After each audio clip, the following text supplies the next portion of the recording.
enjoyed our episode with David Boardman in Season 1, you'll really enjoy today's conversation with Reese Mozer. Reese is the brains behind the autonomous drones that Stockpile Reports leverages. He's the CEO of American Robotics, which is the first and currently the only company to have approval from the FAA to fly autonomous drones. While leveraging autonomous drones and robots has seemed like a pipe dream for a while, Reese and his team are making it a reality. In this season, we're talking about common challenges facing the industry and ways to overcome them. Reese and his team see a wide number of applications for their technology today and in the future. But they focus on how to make that technology work in the real world. Getting actionable data out of technology isn't always the easy thing to do in the real world, but they're intentionally taking things slow to get that right. We'll talk with Reese about how drones are leveraged today, how he thinks they could be deployed in the future, and who this technology is really a good fit for. Whether your company is ready right now for this type of technology, or could potentially be in the future, it's a great listen, and we're really excited to jump in. All right, awesome. It's great to have you here.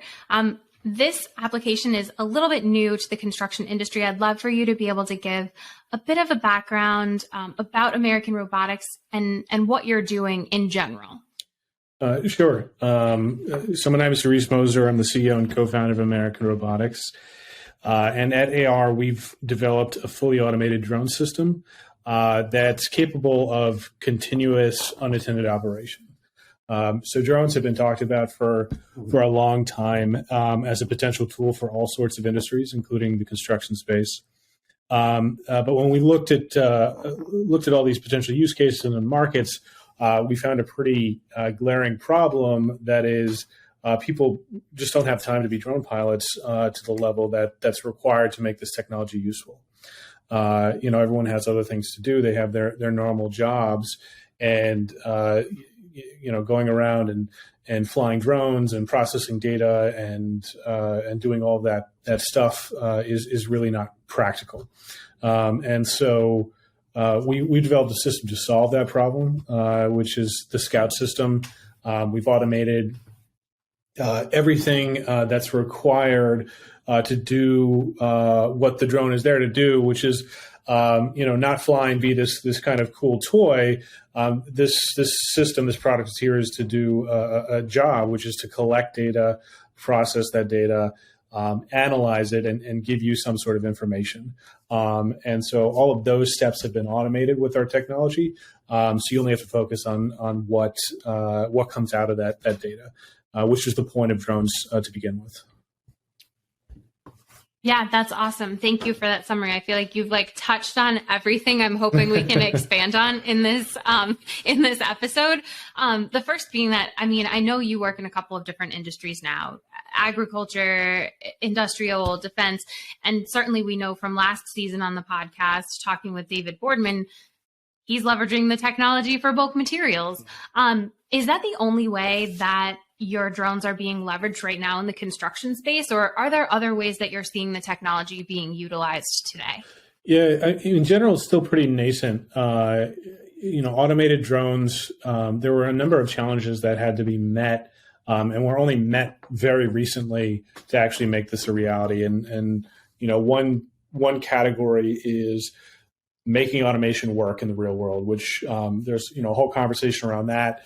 Long story short, it's really difficult, and that's what we've been spending the last 5 years in research and development, trying to make that system reliable for people in the real world. And then the second part is to get it approved by the FAA to actually function this way. So without getting too much detail of FAA regulations and bureaucracy, the default rule is that a person has to be looking at the drone anytime it's flying.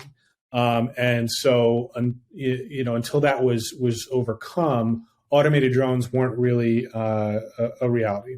American Robotics in January of this year became the first and still the only drone manufacturer that's been given this approval.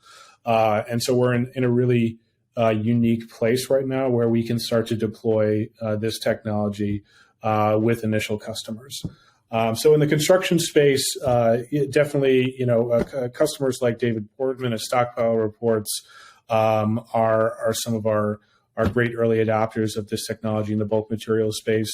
We're also seeing this technology being requested in other industries that we work with, like the energy space, but have a construction element to their projects. So, for example, large solar farms.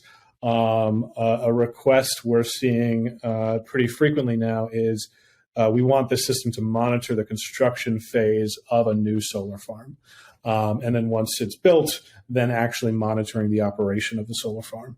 So I think, there's really an endless list of markets and use cases. And I think that can actually be one of the challenges here, because we want to make sure that we give enough attention to each one of these use cases.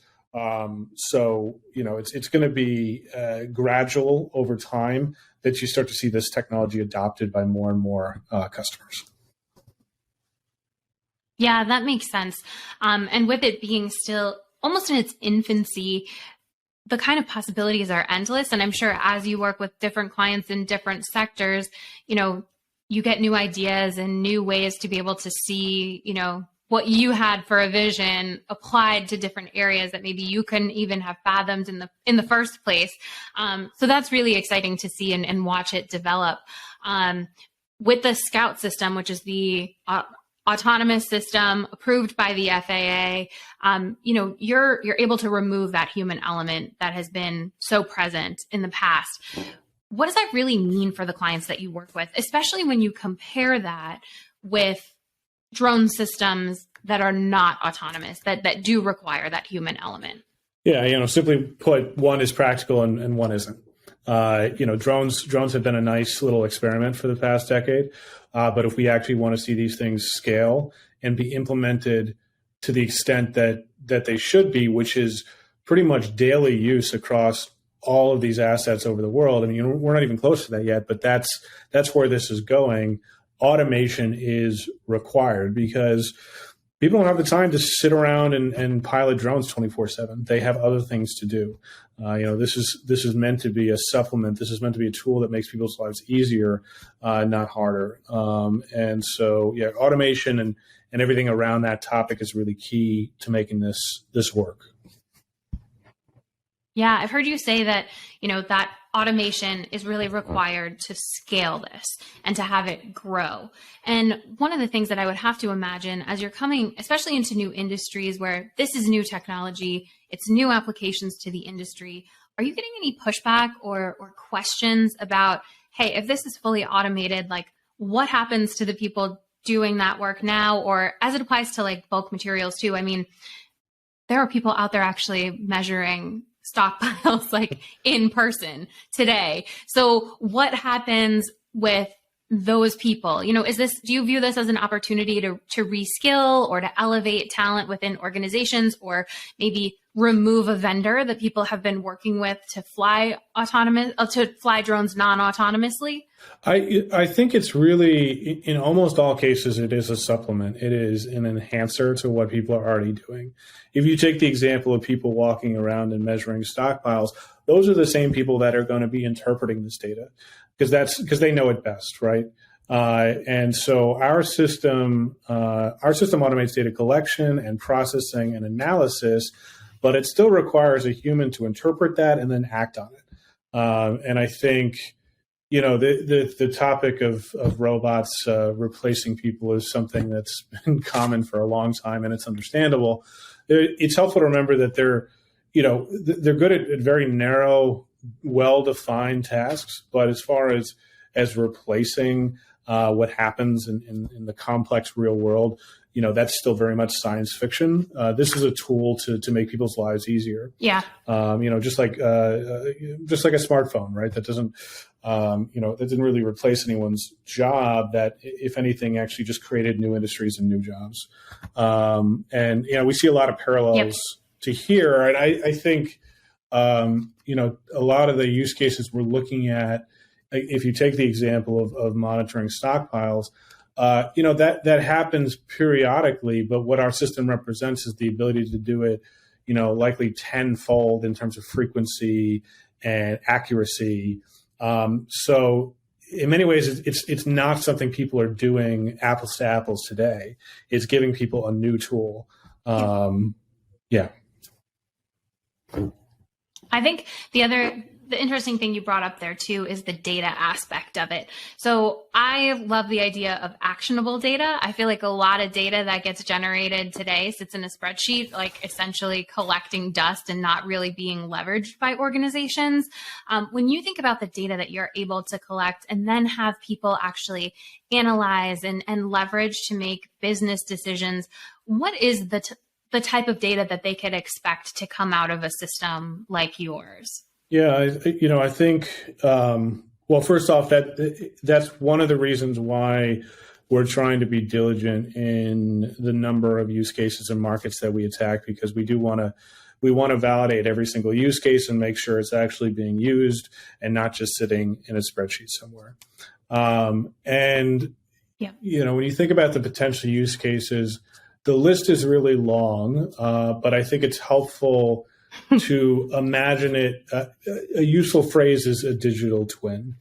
I think what this system represents is analogous to your smartphone gives you real-time access to all of your text messages and emails and other software alerts. We want to do the same thing for physical assets. That's what this system represents. It represents digitizing the physical world. Put it simply, tracking and managing where your assets are every day. And then, all the use cases that come out of that. But it's about giving you that awareness of, this is how much I have in a stockpile. This is where my equipment is. This is where a problem is. This is where a leak is. And I think, the use cases that come out of that are pretty obvious. Yep, absolutely. And I love the approach of taking it slow and really trying to understand what the data that you're generating does for the industry that you're working with. And I think that, as you kind of grow and expand over the course of time, the possibilities are really limitless, but taking the lessons you learn from the industries that you're working with today and building upon that to be able to kind of grow the potential future use cases is really a smart way to go. And I think it's one that will help yield a ton of really great feedback and response from customers that you're working with today to help you continue to build a network. When you think about the customers that you do work with today, what's the breakdown? Are you largely working with directly with companies, or are you oftentimes working with third-party vendors that are offering this service, this robot as a service to their clients? Yeah, I'd say mostly it's the former. Typically, we're working directly with customers. Okay. I think Stockpile Reports is a unique case where they really understood this technology even before we met them, and were looking for it and had the infrastructure set up to be the service provider to their customers. But in most cases, we prefer, and in many cases required, to work pretty closely with our customers to understand all the things that we were talking about. That's how we like to do it. We want to make sure that we're not dropping off half of a product to an end user. And typically that requires some pretty close engagement right now. I think as this system matures and then the use cases mature and we gather this large portfolio of case studies, I can see, more of a service relationship forming. But we'll see. Right now, it's about making sure that we get the relationship right with our initial set of customers. Yeah, that makes sense.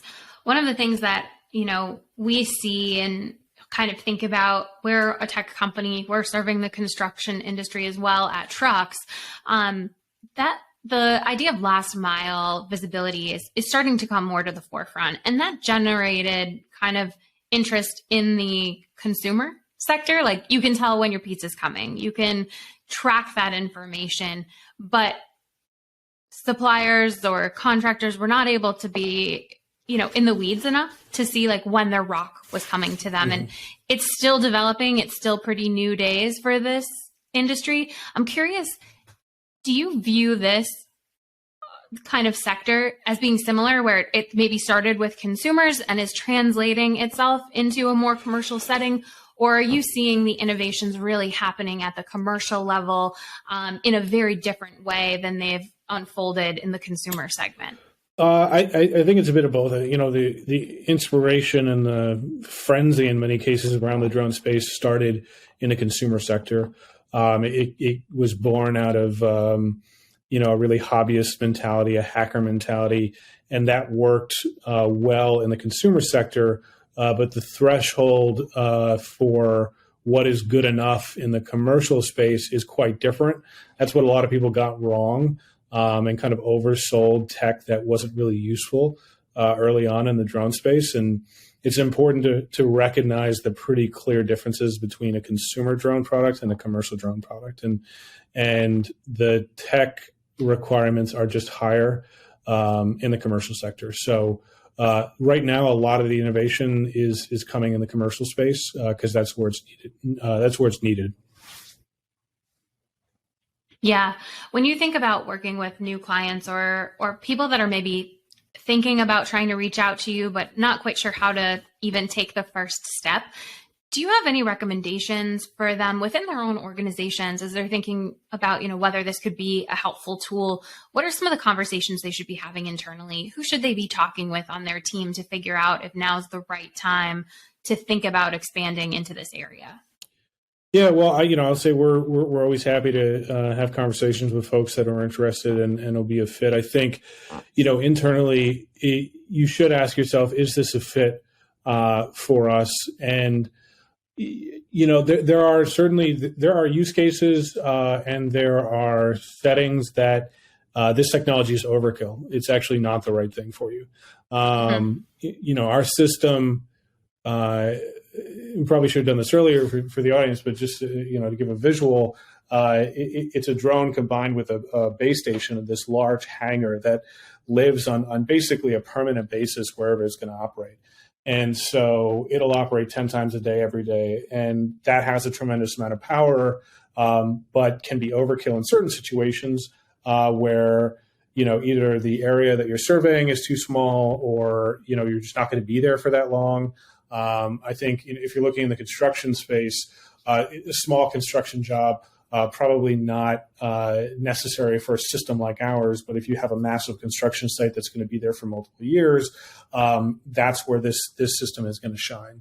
So you have to ask yourself some logistical questions up front of, how big is my site? How frequently could I imagine or do I want to have this data on my site, and that'll help point you in the right direction. Awesome. That's great. And when you think about day one, working with the new client and what they should expect versus, 30 or 60 days in and then a year in, what do you kind of use as parameters and guidelines for what should you really expect coming out of this system? I mean, it takes a while to build up the data that you're getting so that you have some reference points along the course of time to be able to start making business decisions. It's not like, at least I can't imagine that day one, you're going to a switch is going to flip and all of a sudden your business is completely different. How do you set those expectations? Yeah, I think it depends on the use case. It depends, for American Robotics specifically, if we have been involved in that use case prior. If it's something new for us, then that's going to be a learning experience for both sides. If it's something we've done before, then we'll not only have experience, we'll probably have some software that's already written. So it's going to depend a little bit on that. Typically with any new customer, the initial engagement is 1, 2, 3 units where they get to learn how the automation works. They get to integrate the software into their workflows, train some of their folks, and then it becomes a conversation of how is that going to scale across all of their assets. And with a lot of the customers we work with, especially things like the energy industry, the capacity is in either the hundreds or thousands of units. And so we're working with customers right now to prove out what the system looks like for them and a handful, but with the goal of deploying this, for example, across every well pad in the United States and the world, right? So that's where we're heading with a lot of our customers. That's awesome. And I know we're running up on time a little bit. One final question as it relates to your business, and then we have a few questions we're running through with every guest this season, so I'd love to go through those with you as well. Sure. But right now, you guys are the only ones approved by the FAA, correct? So as companies are evaluating if they need this fully autonomous, there's really only you to go to, which is a great spot to be in. But if they're thinking about leveraging drones in general, there's a lot of companies that are playing in that space. What are some of the ways that you think about trying to make sure that a customer is getting the right fit for their specific needs? I know you mentioned sometimes your system is a bit overkill for certain people. How do you think about evaluating, what's the right path to take there? And how do people, especially in the construction space, make sure they're actually getting something that's going to meet their needs and not just, another tool that they're going to be paying for and not really getting a ton out of? Yeah, well, I'd say, I think everybody in your audience is going to be in the industrial commercial sector. And so within that realm, 90% of all markets and use cases within that sector require an automated system, which means the moment they require us. So I think without any further analysis, it is likely that the solution they require is ours, just by pure statistics. But yeah, again, it just goes back to, how big is your site?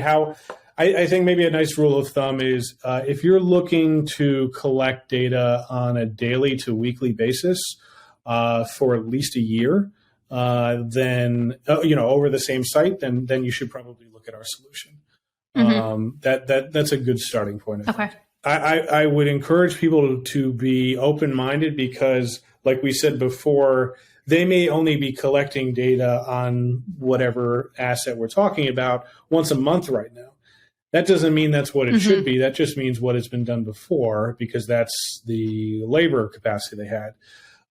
Imagine if you had a daily assessment of your assets. How would that change your business? Start asking those types of questions. I think that's a really great point, and one that I think people are starting to think about much more in the construction space. So not only is it a good time to be thinking about that, it's also a good time to maybe do some investigation, because I would have to imagine that it does take a little bit of legwork to figure out if this is going to be the right system, getting everything set up. So if it's in the back of your mind now, start forming those conversations early so that you can be set up, especially with construction. It's so seasonal that to get ready for the next busy season, you've got to be thinking about these things now. And I will say, because this hasn't been mentioned yet, because our system's automated, we structure the sale of our system through a subscription fee. So this lowers the cost to our customers. The upfront capital cost lowers the risk, and so you pay an annual subscription fee, essentially for the data that the system collects, which makes it lowers the barrier to entry for customers to try out this technology. Yeah. I guess I lied, because that makes me think of another question to ask before we go into the other ones. But so much of the construction industry right now has relied on the human element, because things change so quickly and things can kind of progress rapidly or deteriorate quickly. Things move and change.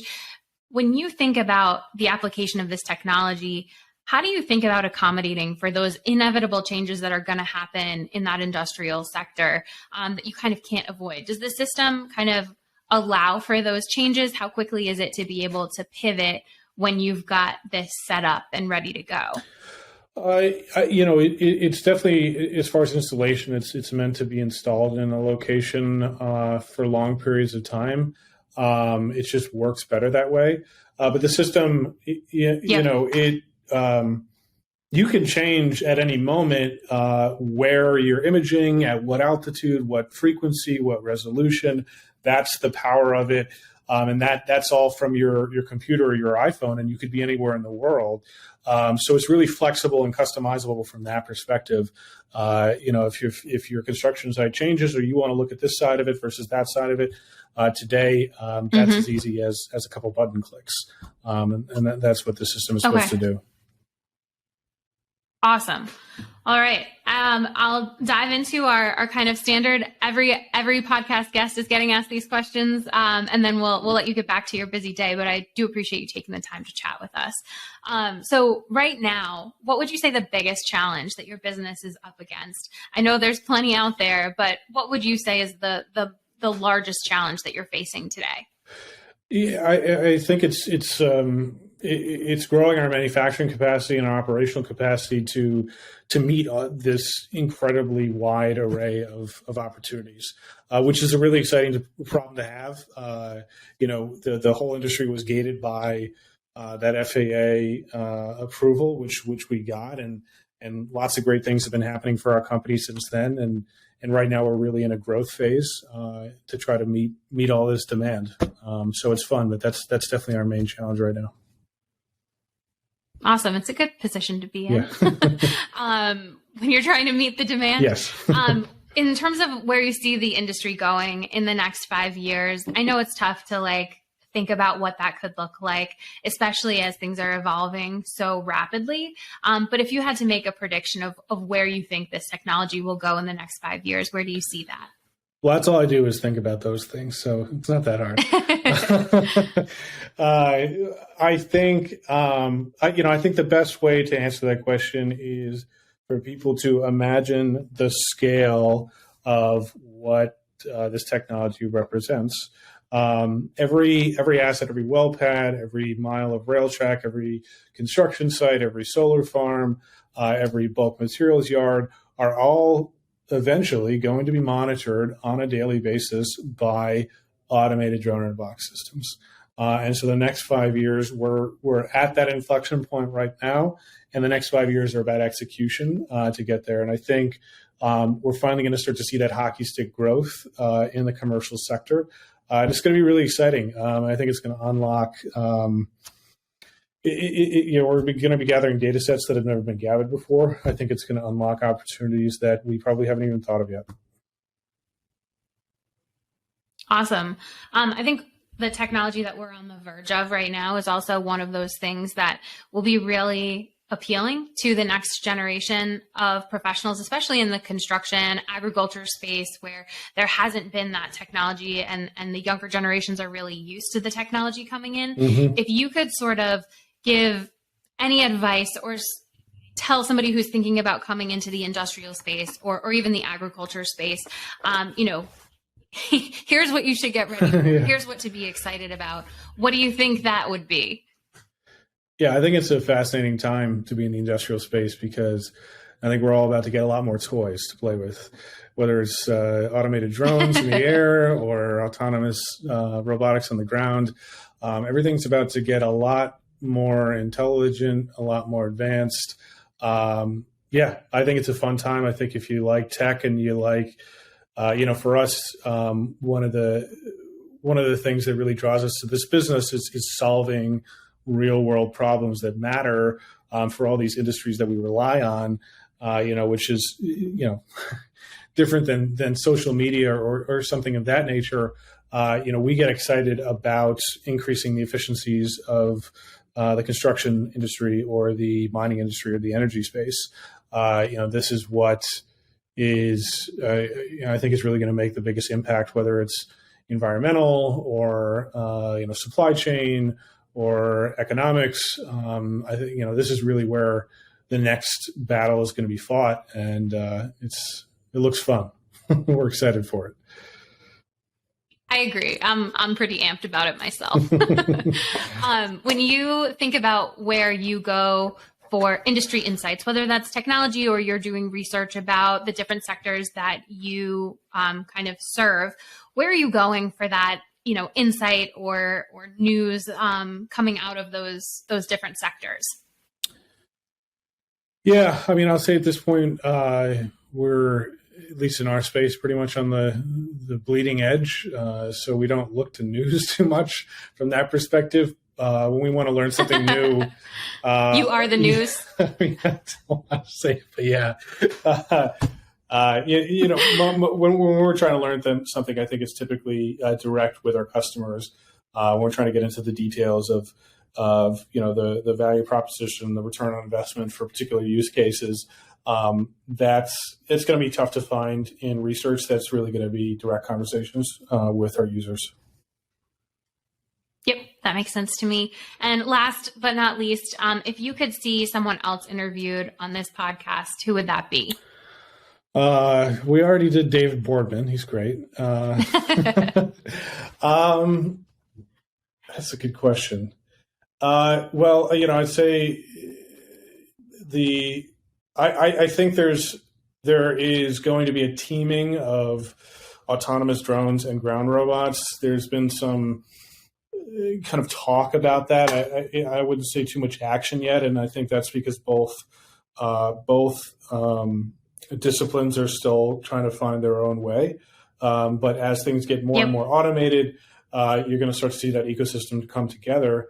So I would look to some potential ground robot companies like Boston Dynamics, who I know are doing things in this space. Awesome. Well, thank you so much again for hopping on the episode today. We really appreciated chatting with you. And we look forward to seeing what's coming next from American Robotics. Yeah, thanks so much. I enjoyed the conversation. If you're thinking about introducing any technology into your business, especially technology that's focused on automation, it's critical to think about how it will impact your ability to make decisions leveraging data, how it will impact team members currently performing that work today, and how it will interact, or if it will interact, with any other technology you leverage. The type of autonomous technology that often makes headlines and can send fear into the industry that people will be automated out of jobs is in most cases impractical in the real world. As it stands today, technology that allows for automation is really an aid to your existing team. It should allow them to perform their jobs more efficiently or with greater accuracy and hopefully more safely. It's also important to remember that with technology as cutting edge as the drones American Robotics produces, there will be a learning curve for your team, and potentially even for the technology provider. Working together with a technology provider that views themselves as a partner and is willing to provide you and your team the support you need to get initiatives off the ground is the best way to ensure a successful tech implementation. I recommend viewing technology as one more member of the team. If you think about it that way, it's easier to think about interviewing more than one vendor to make sure they're a good fit and to carve out time for training, especially in the beginning of your initiative. If you're interested in learning more about Reese and the team at American Robotics, head over to their website, american-robotics.com. Thanks for listening, and if you enjoyed today's episode, please subscribe so you're notified of new episodes and leave us a review. Until next week, this is your host, Elizabeth, signing off.